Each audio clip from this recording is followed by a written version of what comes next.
नमस्कार दोस्तों, मैं सोनू शर्मा। वीडियो में इस भीड़ को देखिए। क्या लगता है किसी स्टार को देखने के लिए आई है? नहीं, ये भीड़ शाहरुख खान के डुप्लीकेट इब्राहिम कादरी को देखने के लिए उमड़ी है।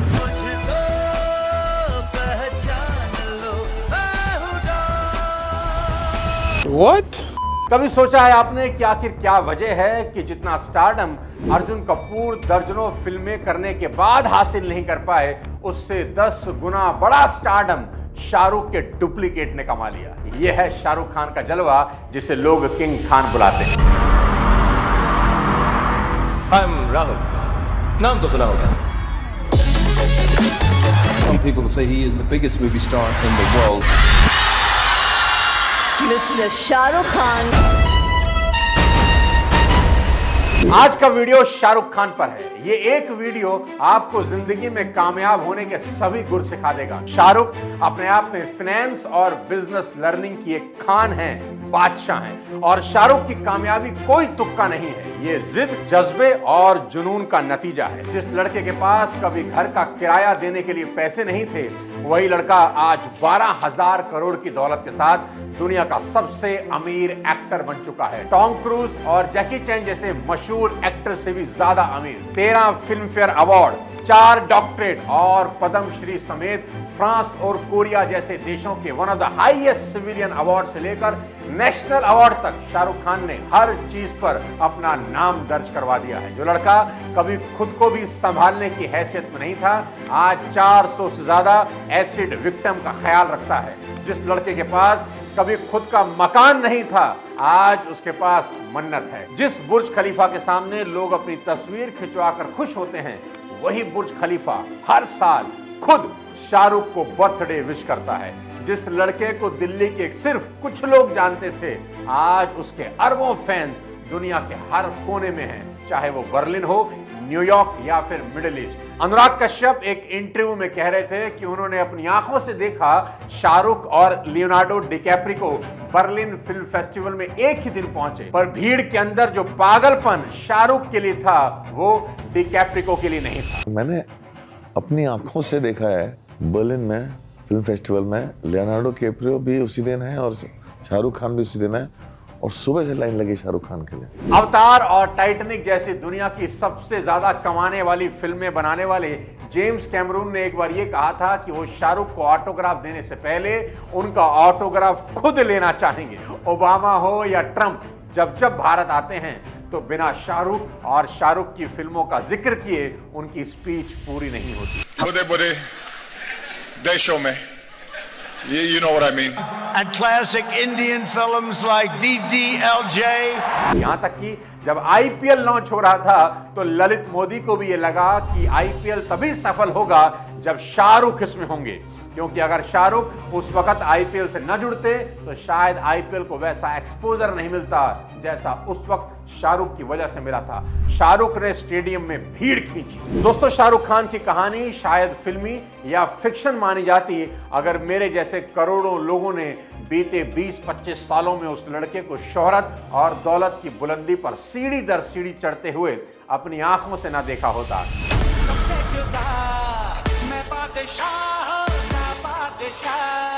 सपने सजाना, सपना हंसाना,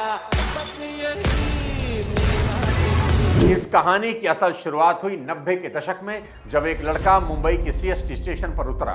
उस लड़के को सीएसटी स्टेशन के बाहर की भीड़ चबा जाती अगर उसकी सोच भी दूसरों की तरह होती, पर वो बिल्कुल अलग था। बाकी लोग उतरते वक्त सोच रहे थे कि क्या वो मुंबई में गुजारा कर पाएंगे, पर वो जब उतरा तो उसके होंठ धीरे से बुदबुदाए, one day I will rule this city. और ठीक 33 साल बाद वो लड़का अपने 200 करोड़ के सी फेसिंग बंगले की बालकनी पर जब बाहें फैलाए खड़ा होता है तो एक पागल भीड़ का समुंदर उसकी एक झलक देखने, उसे छूने के लिए तरसता है।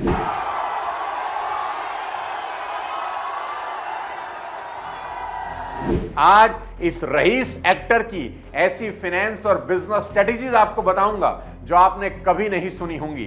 सिर्फ 4 चैप्टर्स में शाहरुख खान की सफलता का राज आज आपको बताने जा रहा हूं। ध्यान से सुनिए, एक एक चैप्टर आपको सफलता की ऊंचाइयों तक पहुंचा देगा।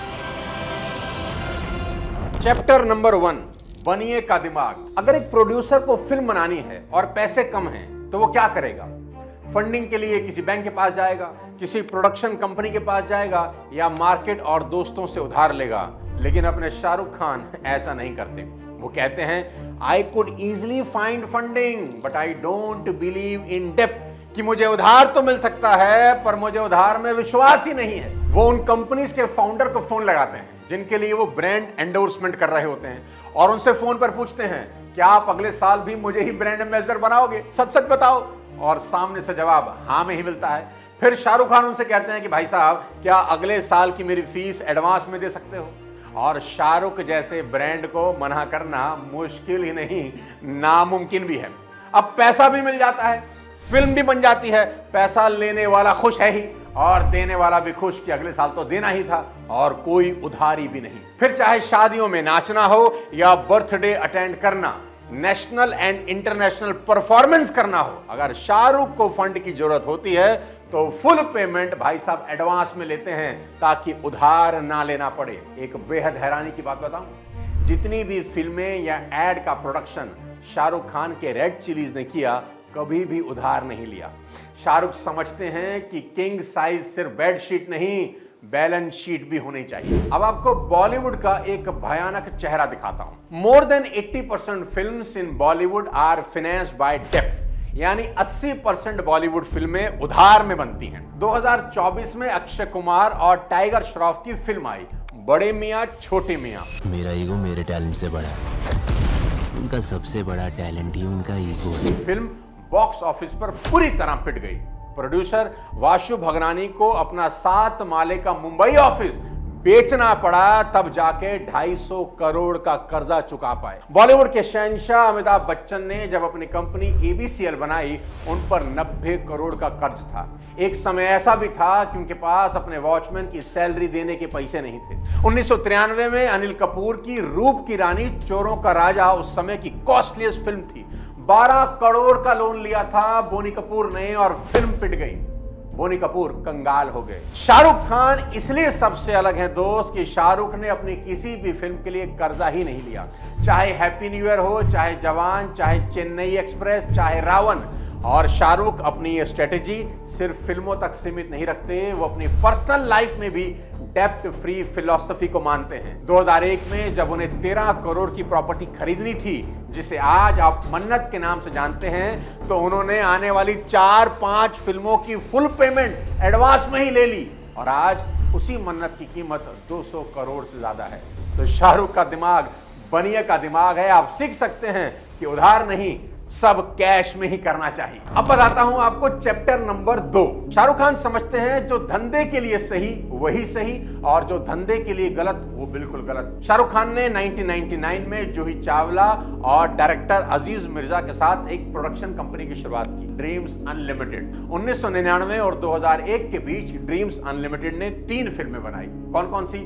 सबसे पहली फिर भी दिल है हिंदुस्तानी, दूसरी अशोका और तीसरी चलते चलते। और ये तीनों की तीनों फिल्में बॉक्स ऑफिस पर फेल हो गई, लुढ़क गई और लॉस हुआ 20 करोड़ से ज्यादा। क्रिटिक्स ने बोला एक्टिंग कर ले भाई, फिल्म बिजनेस तेरे बस की बात नहीं। फिल्म का तो तू हीरो है पर बिजनेस में जीरो है। शाहरुख खान ने रियलाइज किया कि वो बिजनेस पार्टनर की तरह नहीं, दोस्तों की तरह काम कर रहे थे। सारे मेजर डिसीजन उनके पार्टनर ले रहे थे, चाहे स्क्रिप्टिंग हो, कास्टिंग हो, प्रोडक्शन हो, मार्केटिंग हो, डिस्ट्रीब्यूशन हो या फिर प्रमोशन। यहां शाहरुख ने फिर से बनिए का दिमाग लगाया और सोचा सबसे पहले प्रोडक्शन हाउस का पूरा कंट्रोल अपने हाथ में लेना पड़ेगा। तो उन्होंने तुरंत एक नया प्रोडक्शन हाउस शुरू किया अपनी वाइफ गौरी खान के साथ। क्या नाम रखा? Red chillies. और शाहरुख ने सोचा क्यों ना मॉडल ऐसा बिल्ड करूं कि प्रॉफिट के लिए साला बॉक्स ऑफिस पर डिपेंडेंट ही ना रहना पड़े और फिल्म के रिलीज से पहले ही सारी कॉस्ट रिकवर हो जाए। इसके लिए शाहरुख ने 2 काम किए। उन्होंने फाइनल किया कि रेड चिलीज प्रोडक्शन के साथ डिस्ट्रीब्यूशन भी करेगी ताकि डिस्ट्रीब्यूशन का एक्स्ट्रा % भी अपनी ही झोली में आ जाए। और सिर्फ जवान के डिस्ट्रीब्यूशन से, हाँ जी अभी आई थी ना जवान, सिर्फ जवान के डिस्ट्रीब्यूशन से उन्होंने 450 करोड़ रुपए कमाए। और दूसरा काम यह किया कि प्रॉफिट एंश्योर करने के लिए फिल्म रिलीज से पहले ही टीवी राइट, म्यूजिक राइट और ब्रांड डील सबके पैसे एडवांस लेना शुरू किया। वो जानते थे कि जब मेरी इतनी पॉपुलैरिटी है तो क्यों ना फिल्म रिलीज से पहले राइट बेचकर पैसा बना लूं, क्योंकि अगर खुदा ना खास्ता फिल्म बॉक्स ऑफिस पर नहीं चली तो उसके बाद टीवी राइट और म्यूजिक राइट की मॉनिटरी वैल्यू कम हो जाएगी, तो माल पहले ही बेच दो। उनकी एक फिल्म आई थी रावण, फिल्म बॉक्स ऑफिस पर चली नहीं। जानते हैं फिर भी शाहरुख खान को लॉस नहीं हुआ, प्रॉफिट हुआ। क्यों? क्योंकि शाहरुख खान ने फिल्म रिलीज से पहले ही बहुत सारे ब्रांड के साथ डील कर ली थी। है ना बनिए का दिमाग। डील सुनिए, रावण की कहानी सुनाता हूं। उन्होंने 25 लग्जरी ब्रांड का फिल्म के अंदर प्रमोशन किया, बदले में मिले 52 करोड़। टीवी राइट को 40 करोड़ में बेचा, म्यूजिक राइट को 15 करोड़ में बेचा, रावण की वीडियो गेम को भी 5 करोड़ में बेच दिया इस बाबूजी ने। मूवी का बजट था 100 करोड़ और रिलीज से पहले ही खान साहब कमा चुके थे 112 करोड़। दोस्तों शाहरुख खान सिर्फ बाहें फैलाने में नहीं, बिजनेस फैलाने में भी माहिर हैं। ये भाई सिर्फ रोमांस के ही नहीं, रेवेन्यू के भी किंग हैं। अब बताता हूं शाहरुख खान साहब का चैप्टर नंबर 3, 1 मिनट वीएफएक्स की कीमत तुम क्या जानो रमेश बाबू। शाहरुख सिर्फ एंटरटेनर नहीं, एक सफल एंटरप्रेन्योर भी हैं, जो हमेशा बिजनेस एक्सपेंशन के नए नए तरीके ढूंढता रहता है। शाहरुख ने भारत में फिल्म मेकिंग इकोसिस्टम में एक बहुत बड़े गैप को आइडेंटिफाई किया। भारत में कोई वीएफएक्स स्टूडियो नहीं था और प्रोड्यूसर्स को बाहर से, यूएस या यूके से वीएफएक्स करवाना पड़ता था, बड़ा महंगा पड़ता था। और वीएफएक्स बाहर से करवाने में कुछ 4-5 दिक्कतें थी। क्या क्या दिक्कत थी? पहली दिक्कत, बाहर से वीएफएक्स करवाने से फिल्म का बजट बढ़ जाता था। दूसरा, कई बार फिल्म रिलीज में डिले हो जाता था। तीसरा, अगर अच्छे टेक्नीशियन से वीएफएक्स नहीं कराया जाए तो क्वालिटी सफर करती थी, जैसा कि आदि पुरुष में हुआ। और चौथी दिक्कत ये थी कि वीएफएक्स स्टूडियो रेट को लेकर मनमानी करते थे। सबसे पहले आपको समझाता हूं कि वीएफएक्स भला क्या है। जीरो फिल्म आपने देखी होगी, है ना, छोटे से नाटे से खान साहब। जीरो फिल्म में शाहरुख की हाइट वीएफएक्स से ही कम हुई। एक तो तुम्हारी गंदी हालतों की वजह से हाइट मेरी रह गई। तेरी वजह से तेरी हाइट कैसे कम हो गई? गुटखा खाते हो कब? और पठान फिल्म में सलमान शाहरुख के ट्रेन के ऊपर का एक्शन सीक्वेंस वीएफएक्स से ही बना था। असली में कोई नहीं घूम रहे ट्रेन के ऊपर। उस वक्त अपने देश में वीएफएक्स स्टूडियो शुरू करने का खर्चा था लगभग 60 करोड़। अब शाहरुख खान ने यहां मैथ्स लगाया कि भारत में हर साल लगभग 2000 फिल्में बनती हैं। अगर इसमें से 10% ने वीएफएक्स यूज किया तो 200 फिल्मों को वीएफएक्स की जरूरत पड़ेगी। और उन 200 में से सिर्फ 10% नहीं रेड चिली से वीएफएक्स करवा लिया तो 20 फिल्म के ऑर्डर आएंगे। और जहां हॉलीवुड 30 से 50 लाख रुपए लेता है 1 मिनट के वीएफएक्स का, अगर मैंने 20 लाख पर मिनट भी लिया और एक फिल्म में 5 मिनट का भी काम हुआ तो 20 फिल्मों में 100 मिनट का काम मिलेगा और टोटल रेवेन्यू होगा 20 करोड़। तो 60 करोड़ जो मैंने लगाए थे वो 3 साल में वापस आ जाएंगे और उसके बाद सिर्फ प्रॉफिट ही प्रॉफिट होगा। और सबसे बड़ी बात, इसमें कोई कंपटीशन नहीं था क्योंकि हिंदुस्तान में तब तक कोई वीएफएक्स स्टूडियो नहीं था। और इसी सोच के साथ शाहरुख खान ने 2006 में लॉन्च की रेड चिलीज वीएफएक्स। उसके बाद सिर्फ भारत की कई फिल्में जैसे रावण, शेरशाह, जवान, आरआरआर, क्रिश 3, बागी 3, लाल सिंह चड्ढा, गुंजन सक्सेना, सिंघम, इन सब का वीएफएक्स शाहरुख खान की रेड चिली वीएफएक्स नहीं किया। दोस्तों, रेड चिली एंटरटेनमेंट का रेवेन्यू वीएफएक्स आने से पहले 2006 में था 33 करोड़, जो 2013 में वीएफएक्स आने के बाद 198 करोड़ हुआ और 2024 में 1000 करोड़ से ऊपर चला गया। मैं इसीलिए कहता हूं कि धंधे के इस डॉन को पकड़ना मुश्किल ही नहीं, नामुमकिन भी है। अब बताता हूं खान साहब का चैप्टर नंबर 4 क्या सीख सकते हैं। शाहरुख बन गया स्पोर्ट्समैन। 2007 में शाहरुख की एक फिल्म आई जिसका गाना हर स्पोर्ट्स इवेंट में बजता ही रहता है, चक दे हो चक दे इंडिया, चक दे हो चक दे इंडिया। और उसी साल क्रिकेट वर्ल्ड में भी एक नया फॉर्मेट रिलीज हुआ, T20, जिसने क्रिकेट को हमेशा के लिए बदल दिया, जिसकी शुरुआत हुई 2007 के फर्स्ट T20 वर्ल्ड कप से, जहां इंडिया ने पाकिस्तान को फाइनल में हरा दिया। बीसीसीआई को लगा कि जब डिमांड T20 की है तो क्यों ना एक ऐसा टूर्नामेंट शुरू करें जहां पूरी दुनिया के बेस्ट प्लेयर इंडिया में आके खेले, यहां रन भी बने और धन भी। और फिर 2008 में शुरू हुआ आईपीएल। अब अपने खान साहब कहां पीछे रहने वाले थे। उन्होंने सोचा कि आईपीएल सिर्फ स्पोर्ट्स नहीं, स्पोर्ट्सटेनमेंट है, और अगर मैं उसमें घुस जाऊं तो फिल्म बिजनेस से ज्यादा पैसे यहां बना सकता हूं। अब शाहरुख खान को एक ऐसे कंसल्टेंट की जरूरत थी जो बिजनेस भी समझता हो और क्रिकेट भी। शाहरुख खान ने इनवाइट किया अपने दोस्त ललित मोदी को ताकि चाय के साथ राय भी मिल सके। Lalit Modi was heading IPL. Lalit Modi IPL को हेड करते हैं। अब ललित मोदी ने और शाहरुख खान ने बैठकर आईपीएल को डिटेल में डिस्कस किया कि पॉसिबल टीम्स कौन सी होंगी, इनिशियल इन्वेस्टमेंट क्या होगी और एक्सपेक्टेड रेवेन्यू क्या होगा। ऑक्शन फॉर्मेट से लेकर सेलिब्रिटी ब्रांड वैल्यूज तक सब डिस्कस हुआ और ललित मोदी ने भी शाहरुख खान को आईपीएल के लिए मोटिवेट किया, क्योंकि ललित मोदी अच्छे से जानते थे कि अगर बादशाह आएगा तो सल्तनत तो बन ही जाएगी। शाहरुख के नाम पर स्टेडियम भरेंगे, स्पॉन्सरशिप मिलेगी, प्रमोशन अपने आप हो जाएगा, कुछ नहीं करना पड़ेगा। और जब शाहरुख आएंगे तो उनके साथ पीछे पीछे पूरा बॉलीवुड भी आएगा, वो भी फ्री में। ललित मोदी से इनपुट मिलने के बाद शाहरुख ने फिर हिसाब किताब लगाया, अपना बढ़िया बुद्धि इस्तेमाल किया कि इनिशियल इन्वेस्टमेंट है इस पूरे आईपीएल की, मुझे जो टीम खरीदनी है उसके लिए 300 करोड़ रुपए और कम से कम भी एनुअल रेवेन्यू पहले साल 50 करोड़ तो होगा। तो कितने दिनों में कॉस्ट रिकवर होगा?